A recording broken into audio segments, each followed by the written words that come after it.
یہ جو سورہ معارج میں اللہ نے قیامت کی ہولناکیاں بیان کی ہیں، تو میں کہہ رہا تھا کہ سائنسدانوں کو بعض دفعہ کسی چیز کی وجہ سمجھ میں نہیں آتی تو وہ پھر ایک رائے قائم کرتے ہیں. تو وہ رائے یہ نہیں ہوتی کسی دلیل کے بیس پہ نہیں ہوتی، وہ رائے یہ ہوتی ہے کہ بھائی کچھ سمجھ میں آ نہیں رہا تو ممکن ہے ایسا ہو گیا ہو. جیسے میں نے بتایا کہ جنگل میں کوئی شخص پیدا ہوا اور جنگل ہی میں رہا، اس کو پتہ ہی نہیں کہ میرے ماں باپ مجھے یہاں پیدا کر کے چلے گئے ہیں. اب اس کو سمجھ میں نہیں آئے گا میں کیسے آیا، تو کوئی رائے قائم کرے گا نا. تو 100 قسم کی راہ میں سے ایک رائے اس کو ایسی لگے گی شاید یہ والی زیادہ بہتر ہو، حالانکہ وہ غلط ہوگی بالکل.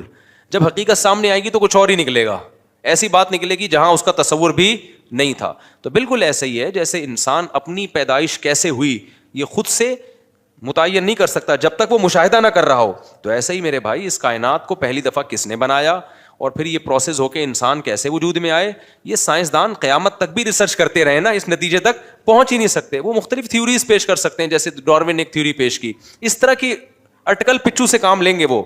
لیکن اگر ہم ماضی میں چلے جائیں اور مشاہدہ کر لیں تو لگے گا کہ یہ ہوا ہی کچھ اور ہے، جو ہم سمجھ رہے ہیں وہ نہیں ہے. تو وہ بات درست نکلے گی جو اللہ اس کے رسول نے بتائی ہے، بشرطے کہ رسول کا رسول ہونا ثابت ہو جائے، اللہ کا اللہ ہونا ثابت ہو جائے. تو وہ دوسرے دلائل سے ثابت ہے. محمد صلی اللہ علیہ وسلم کی نبوت جو ہے وہ تو اظہر من الشمس ہے، 2 اور 2 4 کی طرح ثابت ہے. اس پہ الگ دلائل ہیں، وہ میرا ابھی ٹاپک نہیں ہے. تو جب یہ ثابت ہو گیا کہ محمد صلی اللہ علیہ وسلم اللہ کے سچے نبی اور آپ جو کلام لے کر آئے وہ خدا کا کلام ہے، وہ کلام بتا رہے کہ یہ خدا کا کلام ہے، یہ انسانوں کا کلام ہو نہیں سکتا. 1400 سال پہلے اگر انسان کوئی ایسی کتاب لکھتا نا، جو 1400 سال پہلے کے رائٹر کو دیکھ لو اور ان کی کتابوں کو دیکھ لو، کتنی لمبے لمبے پھینکو تھے اس زمانے کے لوگ. اس زمانے کے فلاسفر بھی ہمیں ملتے ہیں، ان کے نظریات کیا تھے. کوئی کہتا آسمان گول ہے، کوئی کہتا زمین ساکت ہے، کوئی کیا کہتا تھا، کوئی کیا کہتا تھا. تو اگر نبی صلی اللہ علیہ وسلم معاذ اللہ ایک فلاسفر ہوتے اور اپنے ہاتھ سے کتاب لکھ کے چلے گئے ہوتے تو قرآن کہتا ہے لوجدوا فیہ اختلافا کثیرا، اس میں بہت اختلاف پاتے، اس کی آیتیں میچ ہی نہیں کر رہی ہوتی ہیں آپس میں، کیونکہ بغیر تحقیق کے باتیں ہوتی ہیں نا. تحقیق کے تو ذرائع تھے نہیں اس زمانے میں، تو بغیر تحقیق کے باتیں ہوتی. تو اس زمانے کے سائنسدانوں کی اور آج کے سائنسدانوں کے نظریات دیکھ لو، آپ کو اس زمانے کے سائنسدانوں کے نظریات لطیفے لگیں گے، ایسی لمبی لمبی پھینکی ہیں کیونکہ کچھ پتہ ہی تو تھا ہی نہیں، تو ایسی ایک بات کر دی. تو بعد میں وہ سب چیزیں غلط ثابت ہوئی ہیں، لیکن قرآن میں ایک تھیوری ایسی نہیں ہے جو غلط ثابت ہو گئی ہو، جس کو سائنس نے 2 اور 2 4 کی طرح غلط ثابت کر دیا ہو. ایسی تو باتیں ہیں جو سائنسدان کہہ سکتے ہیں ہمیں علم نہیں ہے اس کا. مثال کے طور پر قرآن بار بار کہتا ہے 7 مضبوط آسمان بنائے ہم نے. کیا بنایا ہم نے؟ 7 مضبوط آسمان، اور ہر آسمان ایک مضبوط چھت کی طرح ہے، چھت کی طرح ہے. آپ کہہ سکتے ہیں سائنسدان کہتے ہیں کہ ہمیں تو نظر نہیں آئی، تو یہ تو سائنس کہہ سکتی ہے، ہم وہاں تک پہنچے نہیں ہیں. انکار کرنا جب ممکن ہوگا جب پوری کائنات کا خلائی سیارے چکر لگا کے آ جائیں، ٹھیک ہے نا، اور کہ یہ اتنی بڑی ٹوٹل کائنات ہے، اس کے بعد کچھ بھی نہیں ہے، تو اس میں تو ہمیں 7 آسمان اور چھت نظر نہیں آئی ہے. تو یہ تو یہاں سائنس خاموش ہے، بولے کہ ہمیں نظر نہیں آیا. کیونکہ ہم نے قرآن نے کب کہا کہ میں نے 7 مضبوط آسمان بنائے اور وہ تمام انسان اس کو دیکھ لیے یا قیامت سے پہلے پہلے سائنسدان پہنچ جائیں گے؟ یہ تو اللہ نے کب کہا وہاں پہ. تو ایسی چیزیں تو بہت ہیں، یعنی کچھ ایسی چیزیں تو قرآن میں ہیں کہ جو سائنس کی پہنچ سے بالا تر ہیں. وہاں یہ کہہ سکتے ہیں ہمیں نہیں پتا. مثال کے طور پر بعض لوگ یہ اعتراض کرتے ہیں یار اتنی کہکشائیں اربوں خربوں اتنی بڑی بڑی اتنی دور دور تک کہ بعض ستاروں کی روشنی ہم تک پہنچ رہی ہے. وہ 300 سال پہلے ستارے یہاں سے جا چکے ہیں، وہ 300 کروڑوں سال میں ان کی روشنی یہاں تک پہنچی ہے، تو وہاں بھی آسمان نہیں ہے تو پھر کہاں ہے؟ تو ہم ان سے کہیں گے کہ اگر 200 سال پہلے کوئی سائنسدان یہ دعویٰ کرتا کہ اتنی دور دور ستارے بھی ہیں کہ جو ستاروں کی روشنی ہمیں نظر آ رہی ہے نا یہ یہاں سے صدیوں پہلے موو کر چکے ہیں، تو کوئی مان لیتا یہ بات؟ 300 سال پہلے کے سائنسدان کہتے بھائی لمبی پھینکی ہے اس نے. وجہ کیا ہے کہ ان کا علم ناقص تھا. وہ کہتے کہ یار اتنی بڑی کائنات کیسے ہو سکتی ہے، اتنی بڑی کائنات کیسے ہو سکتی ہے. تو اسی طرح آج جو سائنسدان کہہ دیتے ہیں، کہتے نہیں ہیں لیکن فرض کر لو کہ اگر کوئی کہے کہ یار اتنا دور آسمان اتنی کہکشائیں دیکھ لی وہاں تو ہے نہیں آسمان، تو ہم کیا کہیں گے؟ یار 300 سال پہلے تو ہمیں یہ بہت بعید لگ رہا تھا کہ اتنی ساری کہکشائیں. سورج سے کروڑوں گنا بڑے سورج ہیں. کروڑوں کا مطلب پتہ ہے؟ میں جب کوئی ایسی سائنسی رپورٹ پڑھتا ہوں نا تو یوں نہیں کہتا سورج سے 1 کروڑ، میں کہتا ہوں 1 سورج پھر ایک اور سورج پھر ایک اور، ایسے گننا شروع کرو. آپ کہو گے بھائی اتنا بڑا کوئی ستارہ نہیں ہو سکتا. سورج کے بارے میں کہتے ہیں نا 9 لاکھ گنا زمین سے بڑا ہے. آپ کو تو اتنی سی ٹکیا نظر آ رہی ہے، لیکن کیا کہتے ہیں؟ لاکھوں گنا بڑا. کیا مطلب؟ کتنی بڑی زمین ہے، ایک زمین پھر دوسری زمین پھر تیسری زمین پھر چوتھی زمین پھر 5ویں زمین پھر چھٹی، ایسی زمین کی تہیں سورج میں رکھنا شروع کرو نا تو لاکھوں زمینیں، 1 2 3 پھر 100 پھر 1000 پھر لاکھ پھر 1,00,001 پھر 1,02,000، او بھائی گننے میں ٹھیک ٹھاک ٹائم لگے گا. اس کے بعد جا کے سورج کا جو حجم ہے کمپلیٹ ہوگا.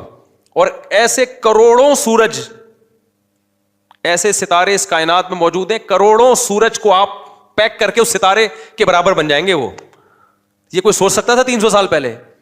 تو اسی طرح آج یہ سوچنا مشکل ہے بھائی وہ آسمان کہاں ہے جو اللہ نے چھت کی شکل میں بنایا. او بھائی تم تو پدی کیا پدی کا شوربا، ٹھیک ہے نا، بہت بڑی کائنات ہے. تو جب اللہ نے کہہ دیا کہ میں نے 7 مضبوط خول بنا کے، پھر ایک آسمان ہے، پھر اس کے اوپر دوسرا، پتہ نہیں اس کا دونوں کا فاصلہ کتنا زیادہ ہے، ہمیں یہ بھی معلوم نہیں ہے. تو اتنی بڑی کائنات اللہ نے بنا دی. تو اگر اللہ کہہ رہا ہے بنا دی اور آپ کہہ رہے ہو میری کھوپڑی میں نہیں آ رہی، تو بھائی آپ کی کھوپڑی میں آ نہیں سکتی نا، کیونکہ اس کا آپ مشاہدہ آپ تو ان خوردبینوں سے مشاہدہ کرو گے نا. تو یہ خوردبینیں تو ایک محدود حد تک جائیں گی، اس سے آگے یہ جا نہیں سکتی ہیں. تو جو ان محدود طاقتوں نے دیکھ لیا وہی اتنا زیادہ ہے. تو مان لو کہ جو اللہ نے بنایا ہے اوریجنل، جو سچی مچی میں، وہ کتنا بڑا ہوگا، وہ کتنا بڑا ہوگا. تبھی تو اللہ جب جنت کے نقشے کھینچتے ہیں نا تو لوگ مذاق اڑاتے ہیں نا، یار ایسی جنت اللہ نے کیسے بنا دی، وہ اتنے سال کی مسافت پہ ختم ہی نہیں ہو رہی اور ایسے ہو رہا. تو بھائی جب اللہ نے اس دنیا 2 ٹکے کی دنیا اور اس کائنات جو مادی ہے اس میں اتنا کچھ رکھا ہے، تو جنت و جزاء بما کانوا یعملون، اعمال کا بدلہ ہے. وہ تو ہماری سوچ جہاں ختم ہوتی ہے نا، اس سے اوپر جنت شروع ہوتی ہے. اس لیے میرے بھائی عقل مند وہی ہے جو اللہ کی باتوں پہ ایمان لا کے نا اللہ کو خوش کرنے میں لگ جائے. اور جو انہی چکروں میں لگا رہے گا نا، کل مجھے کسی نے بتایا ایک آدمی تھا مرتد ہو گیا، اس نے کہا کوئی خدا ودا نہیں ہے، اللہ ہی نہیں ہے، اس کو کیسے سمجھائے. میں نے کہا پاگل ہو گیا، اس کا دماغ کیا ہو گیا ہے. کل مجھے رپورٹ آئی نا، تو اس لیے میں آج اس موضوع پر اتنا زیادہ بول رہا ہوں کہ وہ ڈیفینس میں کوئی لڑکا ہے وہ ایتھیس بن گیا. میں نے کہا ایتھیس وہی بنتا ہے جس کی کھوپڑی بالکل بھی کام نہ کر رہی ہو، بالکل بھی کام نہ. اور یہ دلائل دیکھو کتنے فضول قسم کے دلائل دیتے ہیں. ایک مثال میں اکثر دیتا ہوں، آپ نے وہ دیکھو، ایک ہوتا ہے ایتھیزم کے خلاف سائنٹیفک طریقے سے بات کرنا، وہ تو سائنسدان، مسلمان سائنسدان لوگ کر رہے ہیں. ایک ہوتا ہے دیسی اسٹائل میں بات کرنا، جو 2 اور 2 4 کی طرح کلیئر ہو. ہم تو دیسی، قرآن دیسی انداز سے بات کر کے سمجھاتا ہے، کیونکہ قرآن کا جو مخاطب ہے وہ سائنسدان نہیں ہے صرف. اس کی میں مثال دیتا ہوں دوبارہ، وہی ڈاکٹر جو ہارمونس کو آگے پیچھے کیا تھا نا ڈاکٹر نے بھی. اب دیکھو ایک عام دیہاتی آدمی ڈاکٹر صاحب کے پاس چلا جائے، پہلے پڑھا لکھا کو بھیجتا ہوں، ایک پڑھا لکھا آدمی چلا گیا ڈاکٹر صاحب کے پاس جس نے کچھ میڈیکل سائنس پڑھی ہے. ڈاکٹر صاحب میں ڈپریشن میں آتا ہوں تو یہ ہوتا ہے، تو مجھے کون سی گولی کھانی ہے. ڈاکٹر اس کو میڈیکل سائنس میں وہی اس ٹرائل سے سمجھائے گا، دیکھیں جب ہمیں اسٹریس ہوتی ہے تو اسٹریس ہارمونس کیا ہوتے ہیں، اوپر جائے. جب ہم کوئی لطیفہ سنتے ہیں تو خوشی کے ہارمونس اوپر جاتے ہیں، تو وغیرہ وغیرہ کر کے سمجھائے گا نا، وہ سمجھ جائے گا، پڑھا لکھا آدمی ہے، کچھ ہوتے ہوں گے ہارمونس. لیکن بالکل ہی کوئی پینڈو دیہاتی چلا جائے، جیسے کہ یوٹیوب پہ لوگوں نے ڈاکٹروں کو بڑی گالیاں دی ہوئی ہوتی ہیں اکثر کہ ڈاکٹر صاحب کو یہ آسان زبان میں سمجھاؤ کیا کرنا ہے. ڈاکٹر اصل میڈیکل ٹرمز استعمال کر رہے ہوتے ہیں نا. تو وہ اب وہ ڈاکٹر کہہ رہا ہے جی اسٹریس ہارمونز آپ کے جب یوں ہوتا ہے تو اوپر جاتے ہیں، پھر یہ والے ہارمونس. وہ کہہ گی ہارمونس کیا بلا ہے ڈاکٹر صاحب، میری جب اسٹریس بڑھتی ہے تو کون صاحب اوپر جاتے ہیں. وہ سمجھ رہے ہو کہ ہارمونس ان کے کوئی کزن ہوں گے کہ جب اسٹریس ان کی بڑھتی ہے تو ہارمون اوپر والی منزل میں چلے جاتے ہیں. ہارمون صاحب کوئی انگریزوں کا نام بھی ہارمونز ہو سکتا ہے نا. اور ہو سکتا ہے کہ جب ڈاکٹر صاحب کو ٹینشن نہیں ہوتی تو ان کے کزن ہارمون ہوں گے، وہ فوراً کہاں جاتے ہیں، وہ تو یہی سمجھے گا نا. اس لیے کامیاب ڈاکٹر وہ ہے، اچھا ڈاکٹر وہ ہے جو لوگوں سے، لوگوں کے مینٹل لیول پہ آ کے بات کرے، وہ کامیاب ہے. یہ کمال نہیں ہے کہ آپ میڈیکل ٹرمز میں لوگوں کو سمجھا رہے ہو، اس سے آپ کی اسٹڈی اور ایجوکیشن کا بھرم تو لوگوں پہ بیٹھ جائے گا، لیکن آپ کی تحقیق سے فائدہ مخصوص لوگ اٹھائیں گے، عام لوگ بولو نہیں اٹھائیں گے. تو ہمارے کچھ لوگ ایتھیزم کے خلاف کام کر رہے ہیں، چونکہ ان کا مخاطب ہی پڑھا لکھا طبقہ ہے. تو پڑھے لکھے طبقے میں وہ انہی کی سائنسدانوں کی کتابیں پڑھ کے انہی کی ٹرمز استعمال کر کے ان کو سمجھا رہے ہیں. ادھر یو ایس اے میں ایک مفتی عثمان صاحب ہوتے ہیں، مفتی یاسر صاحب، وہ بڑا اچھا کام کر رہی تھی، وہ کافی ان کے پاس بھی ماشاءاللہ مضبوط نالج ہے. لیکن ایک انداز ہے قرآن مجید کا، کیونکہ قرآن کا مخاطب صرف سائنسدان نہیں ہے، سائنسدان تو دنیا میں بہت تھوڑے ہیں نا. قرآن کا مخاطب ہر شخص ہے، عرب کے بدو بھی ہیں اس میں، بالکل جو لکھنا پڑھنا الف اور با کا فرق نہیں جانتے تھے، ABCD نہیں جانتے تھے وہ. تو قرآن کا مخاطب ہر طبقہ ہے، اس میں سائنسدان بھی آ رہے ہیں اور اس میں ان پڑھ لوگ بھی آ رہے ہیں. تو قرآن جو ایتھیزم کے خلاف بات کرتا ہے وہ 2 اور 2 4 کی طرح ایسی آسان مثالیں دیتا ہے کہ اس کے لیے آپ کو ڈاروین کی تھیوری بہت اچھے طریقے سے پڑھے ہوئے ہونے کی ضرورت نہیں ہے. وہ ہر ایک اس کا مخاطب ہے. وہ مثال دیتا ہے افلا ينظرون الى الابل كيف خلقت. ابے بھائی یہ اونٹ کیسے بن گیا، صحیح ہے نا. اب ڈاروین سے آپ جا کے پوچھو گے نا ڈاروین کیا ایکچولی، لیکن جب آپ کی جو نیچر کی آواز ہوگی بولو گے بھائی یہ ریگستان کے لیے اتنا خوبصورت جانور فطرت کو اتنی سمجھ تھی یار. بندر اور یہ جو مختلف جرثومے ہیں ترقی کرتے کرتے ریت میں اس کے پاؤں نہیں دھستے, ایسا فلیٹ بنا دیا اس کو. تو اسی کے فلیٹ فٹ کیوں ہیں؟ جو فلیٹ فٹ والا آرمی میں بھرتی نہیں ہو سکتا, لیکن ریت میں بھی نہیں چل, ریت میں فلیٹ فٹ والا ہی چلے گا, ٹھیک ہے نا. اونٹ کے اللہ نے کیا بنا دیے, تلوے بالکل پلین کر دیے, اور اس کی گردن اتنی لمبی, کانٹے کھا سکتا ہے وہ, ہر جانور کانٹے نہیں کھا سکتا. پانی اسٹور کر لیتا ہے کیونکہ ریگستان میں پانی نہیں ہے. پھر پانی کی خوشبو بہت دور سے سونگ لیتا ہے کیونکہ ریگستان میں پانی کم اور دور دور, تو چشمے وشمے تو ہے نہیں ریگستان میں, تو پانی کو سونگنے کی صلاحیت رکھ دی جو کسی جانور میں نہیں ہے. پھر خوراک ریگستان میں بہت کم ہوتی ہے, تو اللہ نے کہا کوئی مسئلہ نہیں ہے, تیری خوراک کے میں نے ذخیرے بنا دیے ہیں, چند دن کھائے گا, کئی کئی ہفتوں بھوکا رہے گا وہ. ایک ایک چیز اس کی ایسے مینٹین کی ہے کہ باقاعدہ ڈینٹنگ پینٹنگ کا, جیسے بڑی کمپنی آپ سے پوچھ رہی ہو بھائی آپ کو جو گاڑی چاہیے سرد علاقوں کے لیے چاہیے یا گرم علاقوں کے لیے. آپ نے کہا بھائی میری گاڑی جو ہے نا کراچی جو جیکب آباد کی گرمی میں چلانی, تو پھر کمپنی اس حساب سے ٹائر بنائے گی, انجن کو اسی حساب سے رکھے گی کہ گرم نہ ہو جلدی, ہر چیز اسی حساب سے بنائے گی نا. اب میں نے ایک فریج لے لیا, وہ پتا چلا وہ یورپ اور ٹھنڈے علاقوں کا فریج ہے, وہ یہاں چل ہی نہیں سکتا. تو ہوتا ہے نا ایسے, بھائی وہاں کی مشینری یہاں نہیں چلتی, یہاں کی وہاں نہیں چلتی. جو بھی مشینیں لوگ سائنسدان بناتے ہیں یا کوئی بھی, وہ وہاں کے علاقے کے لحاظ سے خود بخود تھوڑی ہوتی ہیں چیزیں. اللہ نے اونٹ کو جو بنایا ہے بالکل ریگستان کے حساب سے, ایک ایک چیز اس کی آنکھوں کو ایسے بنایا کہ اس میں ریت پھنستی نہیں ہے, ریت کے طوفانوں کا اونٹ پہ اثر نہیں ہوتا, کیونکہ اللہ نے ریگستانوں میں بھی انسانوں کو بسانا تھا, سفر کرنا تھا, دنیا آباد کرنی تھی.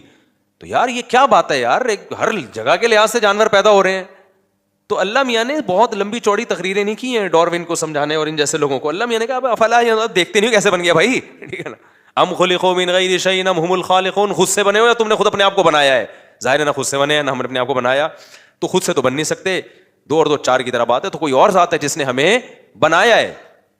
تو یہ انداز ہے آسان. پھر قرآن کہتا ہے انظروا الی ثمرہ, انار کے پکنے کے عمل کو دیکھو کیسے پکتا ہے, مٹی پانی گارے کے ملاپ سے کیسے خوبصورت دانے وجود میں آ جاتے ہیں.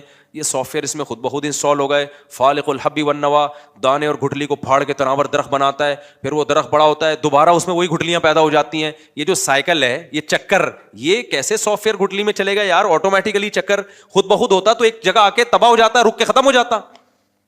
نہیں آ رہی بات میرا خیال ہے سمجھ میں؟ خود بخود جو چیزیں ہوتی ہیں ایک پروسیس سے جا کے ختم ہو جاتی ہیں نا, یہ ختم تھوڑی ہو رہا ہے, تو پورا سائیکل چل رہا ہے, ایک پورا سسٹم بنایا ہے. تو اسی طرح میں یہ جو قرآن سادہ مثالیں دیتا ہے نا, ایسے ہی میں بھی دیسی مثالیں دیتا ہوں. ایک میں نے جو بھی ایتھیسٹ ہو جائے نا, دیکھو جو ایتھیسٹ ہوتے ہیں نا ان کی بہت ساری وجوہات ہوتی ہیں, جو خدا کے منکر ہوتے ہیں. ایک وجہ تو کوئی ٹینشن ہوتی ہے, وہ وجہ دلیل نہیں ہوتی. ان کے لیے دنیا میں مشکلات اور غم بہت آ رہے ہوتے ہیں, وہ دعائیں قبول نہیں ہو رہی ہوتی, تو کہتے ہیں خدا ہوتا تو میری مشکلات حل کرتا. وہ اس بیس پہ خدا کا انکار. ایسے بھی بہت سے لوگ ہیں دنیا میں.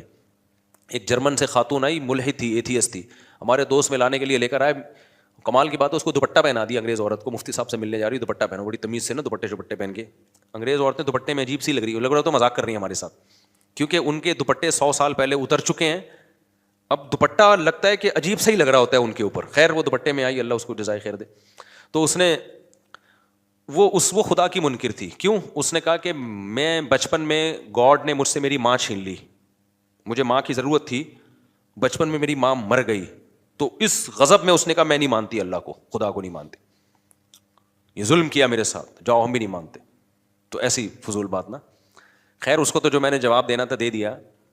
لیکن یہ بھی ہوتا ہے ہمارے یہاں, بہت سے لوگ جب ان کے مسائل پورے نہیں ہوتے, تمنائیں پوری نہیں ہوتی, آرزویں پوری نہیں ہوتی, کہتے کہاں ہے اللہ, میری تو شادی وہاں ہو نہیں رہی جہاں میں چاہ رہا تھا. یہ ہے, ان بیسس پہ بہت سے لوگوں نے خدا کا انکار کیا. میری تو تنخواہ اتنی ہے ہی نہیں, وہ محنت کر نہیں رہا, پیسے کما رہا ہے, ہم تو 5 ٹائم نماز پڑھ رہے ہیں, دعائیں مانگ رہے ہیں, تبلیغ میں سہ روزہ لگا کے دے گا, بے کوئی اللہ ملا معاذ اللہ نہیں ہے. یہ ہوتے ہیں پرلے درجے کے بے وقوف. یہ اللہ کے وجود کو ایسے ماننا چاہتے ہیں کہ اللہ ہو لیکن ہم خدا کے خدا ہوں, وہ ہمارا بندہ ہو. ان کو وہ والا خدا چاہیے جس کے یہ خدا ہوں. جیسے میں نے بھی مثال دی تھی نا بیان میں کہ آپ نے بچہ پیدا کیا, اب گھر میں چل کس کی رہی ہے؟ بچے کی چل رہی ہے. آپ کا کچھ چلتا ہی نہیں گھر میں, تو آپ کیا کہتے ہو, یار میں نے غلطی سے کیا پیدا کر دیا, باپ پیدا کر دیا ہے. ٹھیک ہے نا, غلطی سے میں نے کیا پیدا کر دیا ہے. جیسے انگریزوں کے یہاں بچے پیدا ہونے بند ہو گئے ہیں, ان کے یہاں باپ پیدا ہوتے ہیں, کہ بچے کو آنکھیں دکھائیں پولیس آ جائے گی. بچہ باپ کو آنکھیں دکھائیں اتنی جلدی پولیس نہیں آتی, باپ بچے کو آنکھیں دکھا دے فوراً پولیس آئے. وہ بچے پھر بتاتے بھی ہیں, اب دوبارہ آنکھیں دکھائیں فون دے گا, فون ایسے. ایک آدمی نے مجھے خود بتایا کہہ رہے میں پاکستان سے اپنی فیملی کو امریکہ لے کے گیا تو مجھے غصہ آیا بچے پہ کسی بات پہ, میں نے تھپڑ لگا دیا اس کے, بہت بدتمیزی کر رہا تھا. تو اس نے یہ واقعہ سنایا نا, کہتے ہیں کہ میں نے اس کو تھپڑ جیسی لگایا, مجھے پتہ نہیں, میں تو آرام سے انجوائے کر رہا ہوں, پولیس آئی اٹھا کے لے گئی مجھے. یار بچہ باپ کو یار تھانے بھجوا دے, میں تو کہتا ہوں یار آدمی کی کیا گزرتی ہوگی. خیر کہتے ہیں میں تانے سے ہو کے آیا تو مجھے بڑا غصہ ہے, میں نے کہا میں اور لگاؤں گا ایک تھپڑ, مجھے کیوں بھجوایا. چاہے جب میں گھر آیا نا تو بچے کو جیسی آنکھیں دکھائی, بچہ کیا کہتا ہے فون کی طرف. اس زمانے میں موبائل فون نہیں تھے, یہ والے فون کا جو ہے وہ نہیں, وہ گھمانے والا بھی نہیں, وہ تو زیادہ پرانا ہو گیا, لیکن یہ والے فون تھے جو PTCL والے نہیں ہوتے. تو کہہ رہے ہیں فون کی اشارہ کر کے کہتا ہے دیکھ رہا ہے وہ, کہہ رہا میں نے کہا بھائی یہ میں نے غلطی سے کیا پیدا کر دیا. تو وہ میرے سامنے ہوتا ہے, پرانا واقعہ ہماری حضرت کو سنا رہا تھا, وہ میرے سامنے ہوتا, میں کہتا بھائی آپ نے غلطی سے نہیں کیا, ان ملکوں میں جان بوجھ کر باپ پیدا ہو رہے ہیں, غلطی سے نہیں ہو رہے. لا ایسا ہے کہ اب اولادیں پیدا ہو ہی نہیں سکتی ہیں, قانون ایسا بن گیا ہے. اب یہاں جو بھی پیدا ہوگا, وہ جو حدیث میں آتا ہے نا انتلد الامۃ ربتہا, حدیث میں آتا ہے قیامت کی علامات میں سے کہ باندی اپنے مولا کو, آقا کو جنے گی. تو مطلب یہ باپ کس کو جنے گا, اپنے باپ کو جنے گا, بیٹے کو تھوڑی جنے گا. میں نے کہا یہ تو حدیث ہے, تو قرب قیامت کی علامت ہے. تو ابا جنے ہیں, میرے پاس ہوتا تو میں سمجھاتا. کہتے پھر میں نے سوچا کہ یار یہ تو بڑا مسئلہ ہو گیا نا, تو بڑا مسئلہ ہو گیا, اب یہ تو میرے ہی باپ بن کے زندگی گزاریں گے.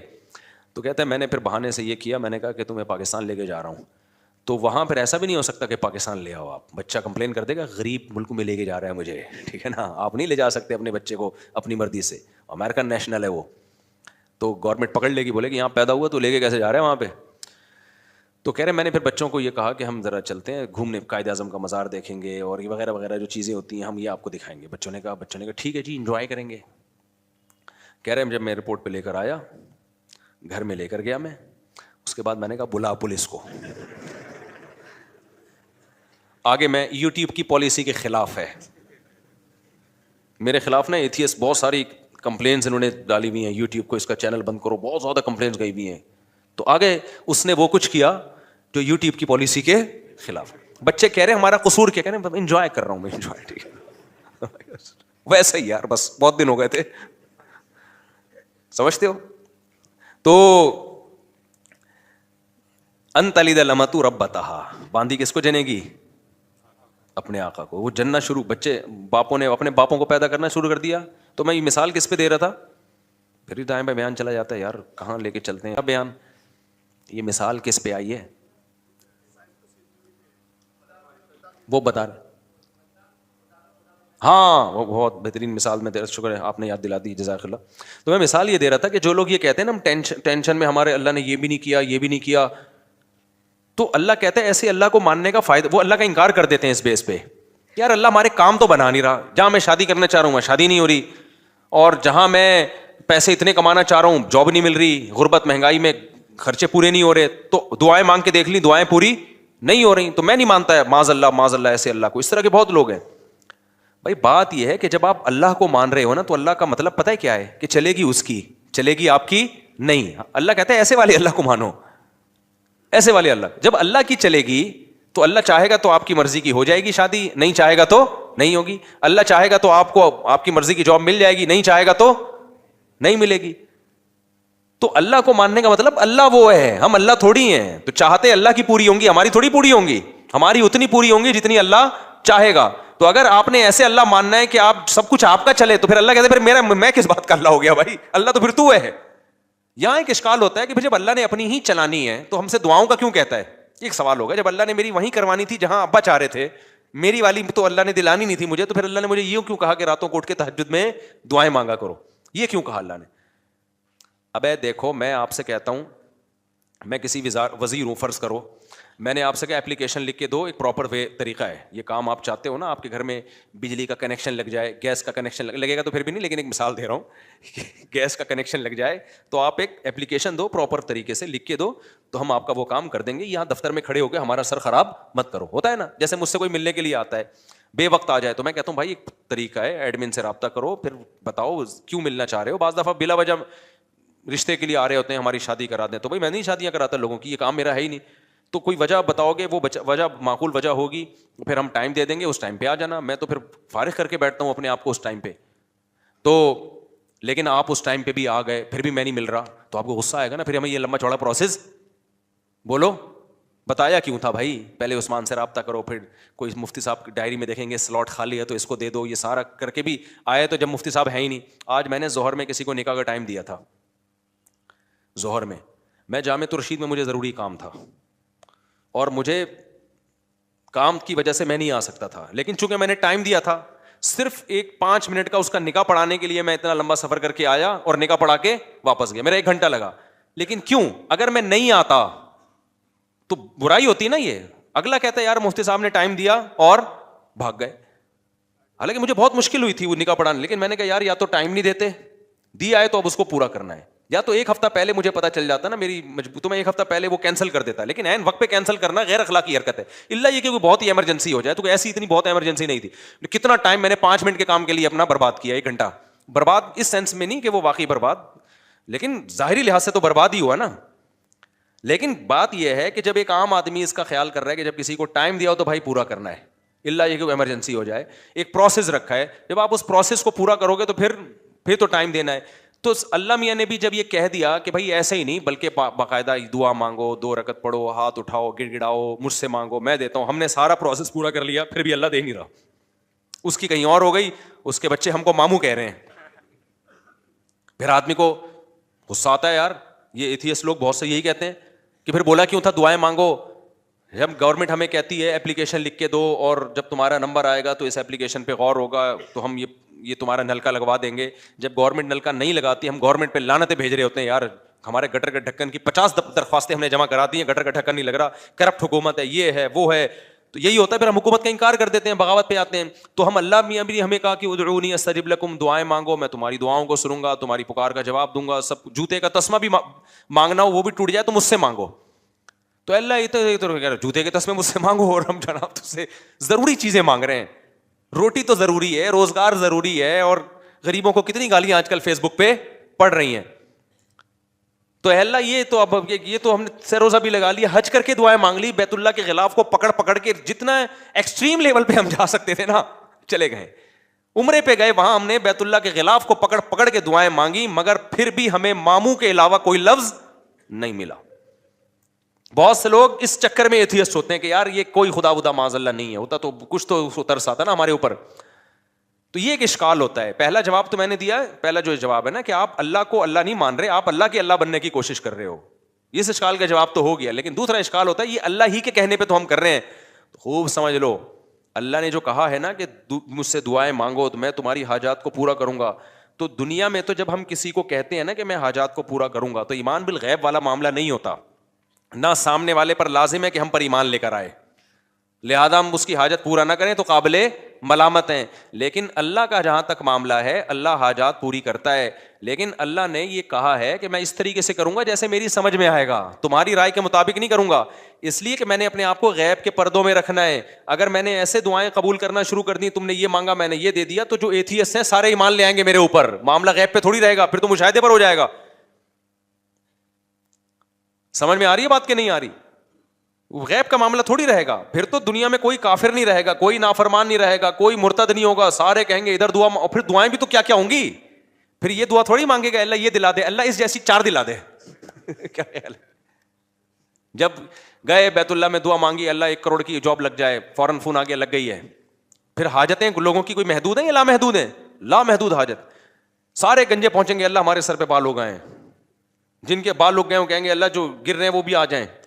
اللہ کوئی مرے ہی نہیں, نہ میری اماں مرے, نہ میرے ابا مرے, نہ میری بیوی مرے, نہ میرا شوہر مرے, نہ میرا بچہ مرے, فلاں فلاں سب مر جائیں. تو یہ نظام کائنات کیا ہو جائے گا بھائی؟ تباہ و برباد ہو جائے گا, تباہ و برباد ہو جائے گا. اس لیے اللہ نے کہا کہ میں ہوں, میرے ہونے پر اگر میں دعا بالفرض قبول نہیں کر رہا تو اس سے میرا انکار لازم نہیں آتا, کیونکہ میرے وجود پر تو 20 دلائل ہیں. ان دلائل کا کیسے انکار کرو گے تم؟ اس کی مثال ایسے ہے جیسے آپ گئے, آپ نے اپلیکیشن دی, وزیر کو درخواست قبول ہی نہیں ہو رہی, آپ کو یہاں کوئی وزیر ہے ہی نہیں, تو اگلا کہے گا بھائی یہ وزیر کی کرسی ہے, یہ اس کرسی پہ کیمرہ دیکھو بندہ بیٹھا ہوا ہے اور یہ اٹینڈنس حاضری ہے, تو یہ نہیں کہو کہ وزیر ہی نہیں ہے, یہ کہو کہ وزیر نالائق ہے, آپ کی مراد پوری نہیں کر رہا یا سست ہے. اور اگر نالائق بھی نہیں ہے, سست بھی نہیں ہے, پھر یقیناً کوئی حکمت ہے. تو وزیر کے بارے میں تو ہم پاکستان کے وزیر کے بارے میں نہیں کہیں گے کہ کوئی حکمت کی وجہ سے کام نہیں کر رہا, وہاں تو رپورٹ کلیئر ہے, کر ہی نہیں رہا, وہ تو آج تک کسی کے پیسے لیے بغیر کام کیا ہی نہیں اس نے. اللہ پہ نہ رشوت کا الزام لگ سکتا ہے, نہ اللہ پہ یہ الزام لگ سکتا ہے کہ معاذ اللہ وہ بندوں کے کام کر کر کے تھک گیا ہے. تو اللہ کے بارے میں یہی کہا جائے گا, اور اس نے دعا قبول نہیں کی ہے تو بھائی وہ ہمارا کام ہے فائل جمع کرا دینا, اور وہ اس طرح سے نہیں کر رہا, کسی اور طرح سے. وہ اپنے بندوں کو لاوارث نہیں چھوڑتا. ہاں اس نے ایک حکمت کے تحت ایک طریقہ رکھا ہوا ہے کہ ایسے میں ہر ایک کو ظاہری طور پہ دینا شروع کر دوں تو یہ خدا بن جائیں گے, میں کیا بن جاؤں گا, بندہ بن جاؤں گا. تو ان کو میرے اوپر ایمان کا مطلب یہ ہے کہ مجھے اللہ مانے اور مجھے اپنا خیر خواہ مانے. میں ان کی حاجت پوری کر دوں تو بھی وہ پوری کرتا ہے, نہیں پوری کروں تو بھی حاجتیں پوری کرتا ہے. یہ کسی اور طرح سے کر دے گا. ہمیں کیا پتا بھائی ہمارے اوپر کون کون سے حادثات آنے والے تھے. آپ نے دعا مانگی اللہ روزگار دلا دے, روزگار دلا دے, اللہ نے روزگار نہیں دلایا لیکن کوئی بڑی آفت سے آپ کو بچا لیا. آپ چاہتے تھے یہاں شادی ہو جائے, اللہ کے علم میں تھا بھائی تیرے لیے عذاب ہے, یہ نہیں ہے. بہت سے لوگ, ایک آدمی آیا نا اپنی معشوقہ کے بارے میں بہت دعائیں مانگتا تھا, مجھ سے بھی اس نے کہا نہیں ہوئی شادی, تو میں نے کہا یار اسی میں بہتری ہوگی. کہہ رہے اللہ یہ بھی تو کر سکتا تھا, اسی کو بہتر بنا دیتا میرے لیے. یعنی اللہ کو یہ سمجھایا جا رہا ہے, مسلمان تو یہ سوچ کے صبر کرتا ہے یار مجھے لگ رہا تھا یہ میرے لیے بہتر ہے, لیکن جب اللہ نے نہیں ہونے دی تو اس کا مطلب یہ میرے لیے بہتر نہیں تھی, کیونکہ اللہ میرا خیر خواہ ہے, اللہ میرا دشمن نہیں ہے. لیکن اگلا پتہ ہے کیا کہتا ہے, یار اللہ کو یہ بھی تو طاقت ہے نا کہ اسی کو میرے حق میں بہتر بنا کے یہی دلا بھی دیتا اور اسی کو ٹھیک بھی کر دیتا. تو اس کا مطلب کیا ہوا کہ آپ سارا وہ چاہتے ہو جو آپ چاہتے ہو, تو بہتر یہی ہے کہ عرش پہ آپ خود جا کے بیٹھ جاؤ. آپ ہم نے اپنے آپ کو اللہ کا تابع بنانا ہے. تو پیغمبروں کی سیرت سے ہمیں پتہ چلتا ہے دو قسم کے لوگ ہیں, ایک نافرمان اور ایک فرما بردار. نافرمان لوگوں کو جب پریشانی آتی ہیں اللہ کو برا بھلا کہتے ہیں, تبھی تو قرآن نے مثالیں دی ہیں. فرعون پہ بھی پریشانی آئی نا, موسیٰ علیہ السلام جب آئے نا تو فرعون کو ٹینشنیں شروع ہو گئیں. ایک دفعہ بھی اللہ کا نام نہیں لیا فرعون نے, بلکہ اور بغاوت میں بڑھتا چلا گیا. کہنے لگا کہ جب سے موسیٰ آیا ہے نا معاذ اللہ, اس کی وجہ سے ہمارے ملک میں بدامنی شروع ہو گئی ہے, قحط آنا شروع ہو گیا ہے. لیکن پریشانیاں یعقوب علیہ السلام پر بھی آئیں. بچپن میں بچہ غائب, روتے رہے کہ انما اشکو بثی وحزنی الی اللہ, بھائی میں اللہ کو اپنا غم بتاتا ہوں. اعلم من اللہ ما لا تعلمون, اللہ کے بارے میں وہ کچھ جانتا ہوں جو تم نہیں جانتے, تو مجھے یقین ہے اللہ کی اس میں کوئی خیر خواہی ہوگی. کیوں؟ وہ سمجھتے تھے کہ بھائی میں, اور یعقوب علیہ السلام کے بارے میں آسمانی کتابوں میں لکھا ہے کہ اتنی دعائیں مانگتے تھے کہ ان کے گھٹنوں پہ اور پیشانیوں پہ موٹے موٹے نشان پڑ گئے تھے. زندگی بھر اتنی دعائیں مانگی, ایک دفعہ بھی مایوس نہیں ہوئے کہ یار میں تو مانگتا رہتا ہوں, ادھر اللہ نے بچہ ملایا ہی نہیں مجھ سے, اور میری تو ایک بچہ ابھی گم ہوا ہے, دعائیں مانگ رہے ہیں, تڑپ رہے ہیں, آنکھوں کی بینائی چلی گئی, دوسرا بھی گم ہو گیا. تو قرآن یہ واقعات کیوں بتاتا ہے؟ کیا معاذ اللہ اپنی برائیاں کر رہا ہے؟ سورہ یوسف میں جب لوگ کہتے ہیں نا ایتھیس لوگ کہ ہم نے اللہ سے مانگا اور ہمیں تو کچھ نہیں ملا, تو قرآن تو کہہ رہا ہے کہ یعقوب علیہ السلام کا بچہ گم گیا تھا, انہوں نے اللہ سے ساری زندگی مانگا, ملا کیا؟ دوسرا بھی گم گیا. ٹھیک ہے نا. تو یہ تو اللہ گویا معاذ اللہ اپنی برائیاں کر رہا ہے. نا نا نا نا, اللہ اپنی تعریفیں کر رہا ہے کہ میں بعض دفعہ نوازتا ایسے ہوں, آزمائشوں میں ڈال ڈال کے دیکھتا ہوں کون صبر سے کام لیتا ہے. تبھی تو جب یوسف علیہ الصلوۃ والسلام کو اپنا اللہ نے والد سے ملایا مصر کا بادشاہ بنا کے, تو فوراً یعقوب علیہ السلام نے کہا میں نے کہا نہیں تھا اعلم من اللہ ما لا تعلمون, میں اللہ کے بارے میں وہ کچھ جانتا ہوں جو تم نہیں جانتے.